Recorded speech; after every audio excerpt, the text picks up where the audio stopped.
Setelah dakwah Rasulullah mulai diterima oleh sebagian penduduk Yatsrib, hasil dari pertemuan dengan 6 pemuda pada musim haji sebelumnya menunjukkan hasil yang luar biasa. Ke-6 pemuda tersebut menyampaikan ajaran Islam kepada kaumnya di Madinah, yang membuat mereka tertarik untuk mengenal lebih jauh agama ini. Pada musim haji tahun berikutnya, yaitu tahun ke-12 kenabian, datanglah 12 orang dari Yatsrib untuk bertemu Rasulullah di Aqabah. Dari 12 orang ini, 5 orang di antaranya adalah mereka yang sebelumnya telah berbaiat kepada Rasulullah pada tahun sebelumnya. Nama-nama mereka adalah: pertama, As'ad bin Zurarah; kedua, Auf bin Haris bin Rifa'ah ibnu Afra; ketiga, Rafi' bin Malik bin Ajlan; keempat, Qutbah bin Amir bin Hadidah; kelima, Jabir bin Abdullah bin Ri'ab. Kelima orang ini sebelumnya telah masuk Islam dan kembali ke Yatsrib membawa ajaran Islam. Mereka berhasil menyebarkan ajaran ini kepada penduduk Yatsrib, sehingga 7 orang baru ikut serta bersama mereka pada musim haji tahun berikutnya. 7 orang baru yang ikut berbaiat kepada Rasulullah adalah Mu'adz bin Harits ibnu Afra, Zakwan bin Abdul Qais, Ubadah bin Asyamid, Yazid bin Sa'labah, Al-Abbas bin Ubadah bin Nadli, Abu Haitsam bin At-Tayhan, Uwaim bin Sa'idah. 2 nama terakhir, Abu Haitsam bin At-Tayhan dan Uwaim bin Sa'idah, berasal dari suku Aus, sementara nama-nama lainnya adalah dari suku Khazraj. Para pemuda ini membawa semangat baru, mewakili keinginan masyarakat Yatsrib untuk memeluk Islam dan mendukung dakwah Rasulullah. Perjalanan ini menjadi salah satu langkah awal penting dalam terbentuknya komunitas Muslim yang kelak akan dikenal sebagai kaum Ansyar, para penolong agama Allah. Malam itu suasana di Mina terasa hening.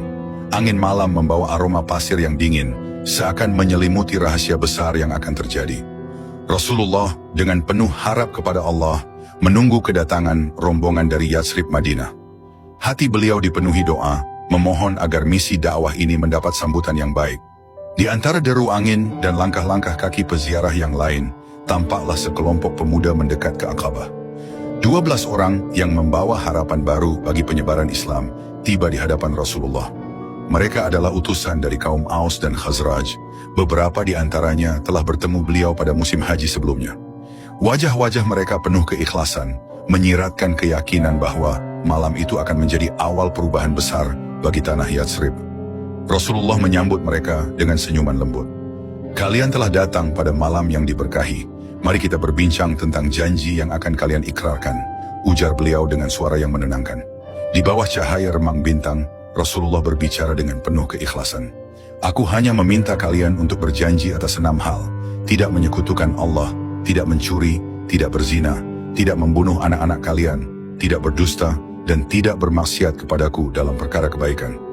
Para pemuda itu saling berpandangan, dan salah satu dari mereka, Ubadah bin Asyamid, berkata dengan suara lantang, "Demi Allah, kami berjanji akan menepati semua ini. Kami percaya engkau adalah utusan Allah, dan kami bersedia melindungi serta mendukung dakwahmu dengan jiwa dan raga kami." Satu persatu, mereka mengulurkan tangan kepada Rasulullah. Tangis haru dan tekad memenuhi malam itu. Abu Haitsam, salah satu dari mereka, bertanya, "Wahai Rasulullah, apa yang akan kami dapatkan jika kami memenuhi janji ini dengan setia?" Rasulullah menjawab dengan penuh kelembutan, "Surga."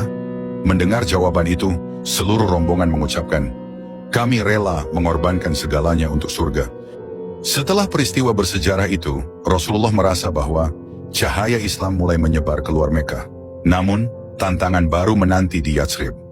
Beliau harus memastikan bahwa ajaran Islam dipahami dengan benar oleh kaum Ansyar di sana. Maka, dipilihlah Mus'ab bin Umair, seorang pemuda yang lembut tutur katanya, cerdas, dan memiliki keimanan yang luar biasa. Sebelum keberangkatan, Rasulullah memanggil Mus'ab secara pribadi. "Wahai Mus'ab, tugas ini berat. Engkau akan membawa Islam ke tanah baru. Bimbinglah mereka dengan hikmah dan kesabaran. Aku berdoa agar Allah memudahkan jalanmu." Mus'ab menundukkan kepala dengan penuh takzim. "Wahai Rasulullah, demi Allah, aku akan menjalankan tugas ini dengan segenap jiwaku." Dengan bekal doa Rasulullah, Mus'ab berangkat ke Yatsrib bersama rombongan. Di sana, ia tinggal bersama As'ad bin Zurarah, salah satu pemuda yang sebelumnya berbaiat kepada Rasulullah. Kisah dakwah Mus'ab di Yatsrib menjadi bukti keindahan Islam yang menyentuh hati. Dengan kebijaksanaan dan kelembutannya, ia berhasil menyampaikan ajaran Islam kepada penduduk Yatsrib. Salah satu momen yang paling mengharukan adalah ketika Mus'ab bertemu dengan Sa'ad bin Mu'adz dan Usaid bin Hudhair, dua pemimpin suku yang awalnya menentang Islam. Suatu hari Sa'ad memerintahkan Usaid untuk menemui Mus'ab dan As'ad dengan tujuan mengusir mereka. Usaid mendatangi keduanya dengan wajah tegas sambil membawa tombak. "Apa yang kalian lakukan di sini? Pergilah, atau kami akan memaksamu pergi," bentaknya. Mus'ab tidak terguncang. Dengan tenang ia berkata, "Wahai Usaid, duduklah sebentar dan dengarkan apa yang kami sampaikan. Jika engkau tidak menyukainya, kami akan pergi." Usaid setuju. Ia menancapkan tombaknya ke tanah dan duduk mendengarkan. Dengan lembut, Mus'ab membacakan ayat-ayat Al-Quran tentang keesaan Allah dan keindahan Islam. Hati Usaid bergetar. Kata-kata ini tidak seperti buatan manusia, gumamnya. Setelah mendengar penjelasan Mus'ab, Usaid berkata, "Bagaimana cara seseorang masuk Islam?" Mus'ab tersenyum. "Engkau hanya perlu bersaksi bahwa tiada Tuhan selain Allah dan Muhammad adalah utusannya." Dengan penuh haru, Usaid mengucapkan syahadat.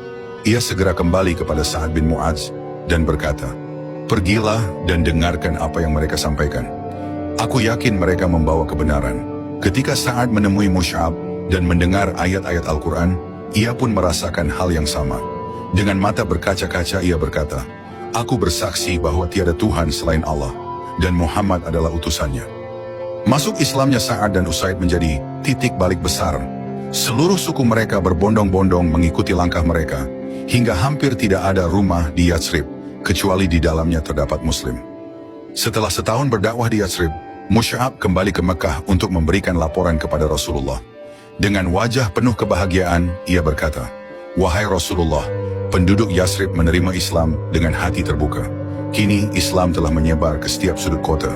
Rasulullah tersenyum haru. "Alhamdulillah, Allah telah memberikan pertolongannya kepada kita. Engkau telah menjalankan tugas dengan sangat baik, wahai Mus'ab."